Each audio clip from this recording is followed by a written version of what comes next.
Movie గురించి single word లో నా ఒపీనియన్ హిట్టా ఫట్టా యావరేజ్ అని తెలుసుకోవాలంటే ఈ వీడియోని ఎండింగ్ వరకు చూడండి. ఎందుకంటే ఎండింగ్ లోనే చెప్పుకుంటా. అయినా తొందర ఏముంది, మెల్లగా డిస్కస్ చేద్దాం. గుడ్స్ అండ్ బ్యాడ్స్ కూడా డిస్కస్ చేద్దాం. అంతకన్నా ముందు మీరు ఈ ఛానల్ కొత్త అయితే ఖచ్చితంగా సబ్స్క్రైబ్ చేసుకోండి. మీ ఫ్రెండ్స్ తోటి కూడా షేర్ చేసుకోండి. మీరు గమనించుంటే నా ఛానల్లో చాలా వరకు పాత మూవీ రివ్యూస్ గానీ బ్రేక్ డౌన్స్ గానీ ఉంటాయి. నేను చాలా తక్కువ ఇస్తుంటా లేటెస్ట్ మూవీ రివ్యూస్. మీరు కానీ ఇట్లానే సపోర్ట్ చేస్తుంటే ఖచ్చితంగా కొత్తగా రిలీజ్ అయ్యే ప్రతి ఒక్క మూవీని రివ్యూ చేయడానికి ట్రై చేస్తా, without any filter, as it is. నాకు అనిపించింది నేను చెప్తూ ఉంటా. సో ఖచ్చితంగా సబ్స్క్రైబ్ చేసుకోండి అండ్ షేర్ కూడా చేయండి. సరిపోతే శనివారం మూవీ నాని ఇంకా వివేక్ ఆత్రేయ కాంబినేషన్ లో వచ్చిన సెకండ్ మూవీ ఆఫ్టర్ అంతే సుందరానికి. ఈ మూవీని చూడడానికి ఫస్ట్ రీజన్ నాని అయితే, సెకండ్ రీజన్ వచ్చేసి Vivek Athreya. I like Vivek Athreya writing. తన వే ఆఫ్ స్టోరీ టెల్లింగ్ చాలా యూనిక్ గా ఉంటుంది. తన ఫిల్మోగ్రఫీలో వచ్చిన మూవీస్ లో దీంతో కలుపుకొని నేను ఓన్లీ 3 మూవీస్ చూసా. బ్రోచెవరెవర్ ఇంకా అంతే సుందరానికి మూవీస్ చూసాక తనకంటూ ఒక unique way of story telling and writing ఉందని నాకు అర్థమైపోయింది. స్టోరీ ఎంత కామన్ గా ఉన్నా కూడా ఎంటర్టైనింగ్ వేలో చాలా కొత్తగా ఆడియన్స్ కి ప్రెజెంట్ చేయడానికి ట్రై చేస్తుంటారు. మీకు తెలిసే ఉంటుంది అంతే సుందరానికి వచ్చిన రెస్పాన్స్ ఎలాంటిదో.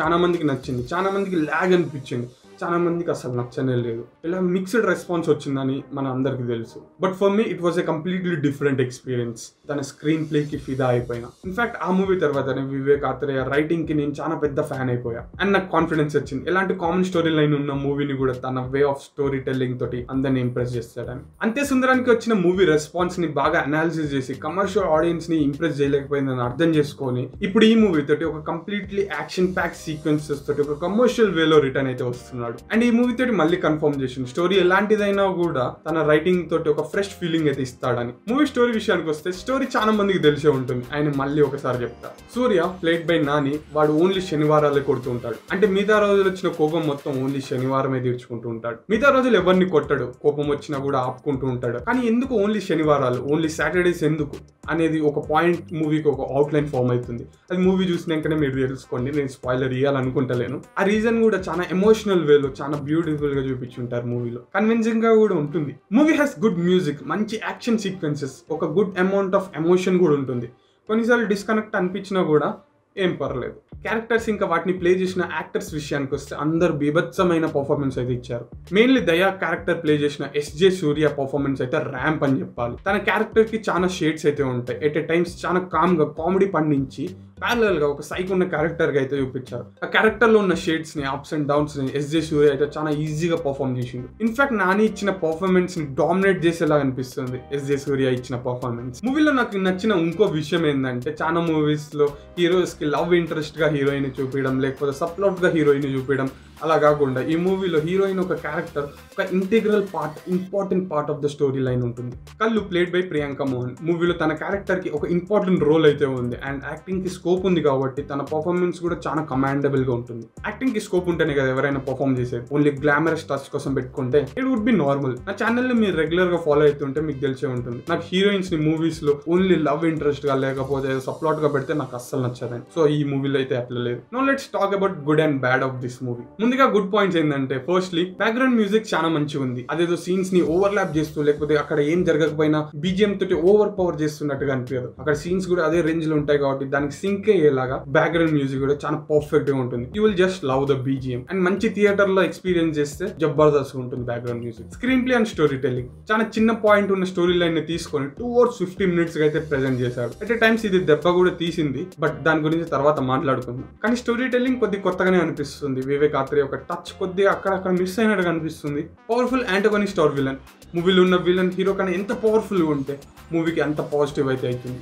మెయిన్లీ ఇలాంటి ఫేస్ ఆఫ్ ఉన్న మూవీస్ లో యాంటగనిస్ట్ ఎంత క్రేజీ అండ్ పవర్ఫుల్ గా ఉంటే మూవీకి అంత పాజిటివ్ అవుతుంది. అది ఈ మూవీకి చాలా పెద్ద పాజిటివ్. ఎస్జే సూర్య ప్లే చేసిన దయా అనే క్యారెక్టర్ ఈ మూవీలో చాలా క్రేజీ అండ్ సైక్ ఉన్న క్యారెక్టర్ గా చూపించారు. అండ్ ఎస్జే సూర్య కూడా అంతే ఈజ్ తోటి అదే షేడ్స్ ని పర్ఫెక్ట్ గా రిప్రజెంట్ చేస్తూ పర్ఫార్మెన్స్ అయితే ఇచ్చారు. Cinematography was good. Fight sequences కూడా చాలా మంచి ప్రెజెంట్ చేశారు. అదే స్లో మోషన్ షార్ట్స్ కొత్తగా ఏముండదు, చాలా మూవీస్ లో చూసారు, బట్ గుడ్ ఈజ్ గుడ్ కదా. కామెడీ కూడా ఫోర్స్డ్ కామెడీ, క్రింజీ కామెడీ లాగా అయితే అస్సలు ఉండదు. ఇన్ఫాక్ట్ విలన్ క్యారెక్టర్ తోటి తోటి కామెడీ చేయించారు. అది కూడా చాలా మంచిగా పండింది. నేను థియేటర్లో అయితే అందరం మంచిగా నవ్వుకున్నాం. Now let's talk about bad. నేను జనరల్ గా మూవీస్ ని ఫస్ట్ హాఫ్ ఇంకా సెకండ్ హాఫ్ అంటూ డివైడ్ చేస్తూ రివ్యూ అయ్యా. బట్ ఈ మూవీ ఫోర్స్ చేసింది నన్ను అట్లా ఇవ్వడానికి. ఫస్ట్ హాఫ్ ఆఫ్ ద మూవీలో వివేక్ ఆత్రేయ ఒక రైటింగ్ క్లియర్ గా కనిపిస్తుంది. మూవీ చాలా ఎంటర్టైనింగ్ గా అండ్ ఇంట్రెస్టింగ్ గా కూడా ఉంటుంది. బట్ సెకండ్ హాఫ్ విషయానికి వస్తే మూవీ చాలా ప్రిడిక్టబుల్ గా అయిపోతుంది, చాలా స్లోగా కూడా అయిపోతుంది. ఓకేలే సరే, మూవీ ఒక క్లైమాక్స్ చాలా ప్రిడిక్టబుల్ అయిపోయినా కూడా ఇంకా ఏదైనా కొత్తగా చూపిస్తాడంటే ఏం కొత్తగా కూడా ఉండదు. సర్లే క్లైమాక్స్ ఇంకా కొత్తగా ఏం లేదన్నా కూడా నేను చెప్పినట్టుగా ఎండింగ్కి వచ్చేసరికి ఇంకా స్లో అయిపోతుంది.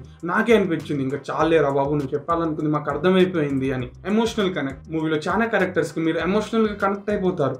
బట్ మెయిన్లీ సిస్టర్ క్యారెక్టర్ కి వచ్చేసరికి ఆ కనెక్షన్ అంటూ మిస్ అయినట్టు అనిపించింది. అండ్ కాలనీలో ఉన్న మనుషులకి ఎమోషనల్ గా ఇనిషియల్ స్టేజెస్ ఆఫ్ ద మూవీలో బాగా కనెక్ట్ అయిపోతారు. బట్ క్లైమాక్స్ కి వచ్చేసరికి ఆ ఎమోషనల్ కనెక్షన్ అయితే మిస్ అవుతుంది. ఎండింగ్ లో వాళ్ళ మీద దారుణాలు జరుగుతున్న వాళ్ళు ఎగ్నెస్ట్ గా అయినా కూడా అంత ఎమోషనల్ గా అనిపించలేదు, అంత రేజ్ మూవ్మెంట్ అయితే నాకైతే అనిపించలేదు. మేబీ ఎండింగ్ వచ్చేసరికి మూవీ యొక్క నరేషన్ ఇంకా ఫేసింగ్ చాలా స్లో అయిపోయింది కాబట్టి మేబీ ఆ ఎమోషనల్ కనెక్ట్ మిస్ అయిందేమో.